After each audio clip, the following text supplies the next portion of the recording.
Umiddelbart så vil vi vurdere, at det er den politiske baggrund, der er det væsentlige, da man jo, når man stemmer, sætter sit kryds ud for, hvem man politisk er mest enig med, eller hvem man synes politikken skal gå i retning mod.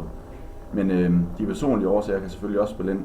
Der vil vi så sige, at det er mere mellem valget af to partier. For eksempel skal man vælge SF eller Socialdemokratiet. Der kunne det være sådan noget som ølfaktor, der kunne komme på spil.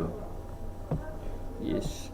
Og alt i alt, så kan vi så konkludere i forhold til vælgeradfærd, at det er både politiske og personlige sager, der spiller ind, når en vælger skal sætte sit kryds.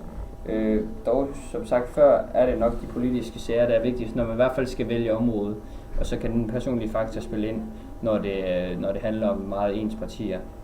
Og den personlige del kunne for eksempel være, hvad den pågældende vælger synes om politikeren, både i forhold til, at man ønsker at drikke øl med personen, og i forhold til de personlige skandaler, der er kommet frem i pressen, som for eksempel Helle Thornings skattesag.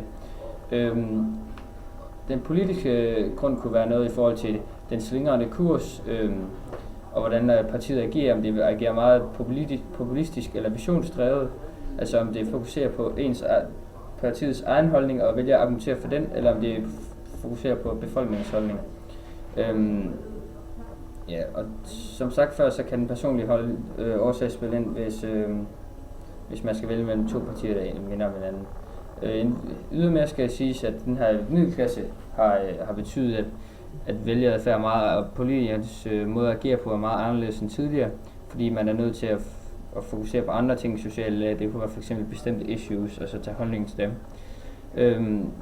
Ja, og så, som vi snakker om før i forhold til Socialdemokratiet, så har de nok mistet mange stemmer på især den slingrende kurs, men også de personlige skandaler, som de har været ude for.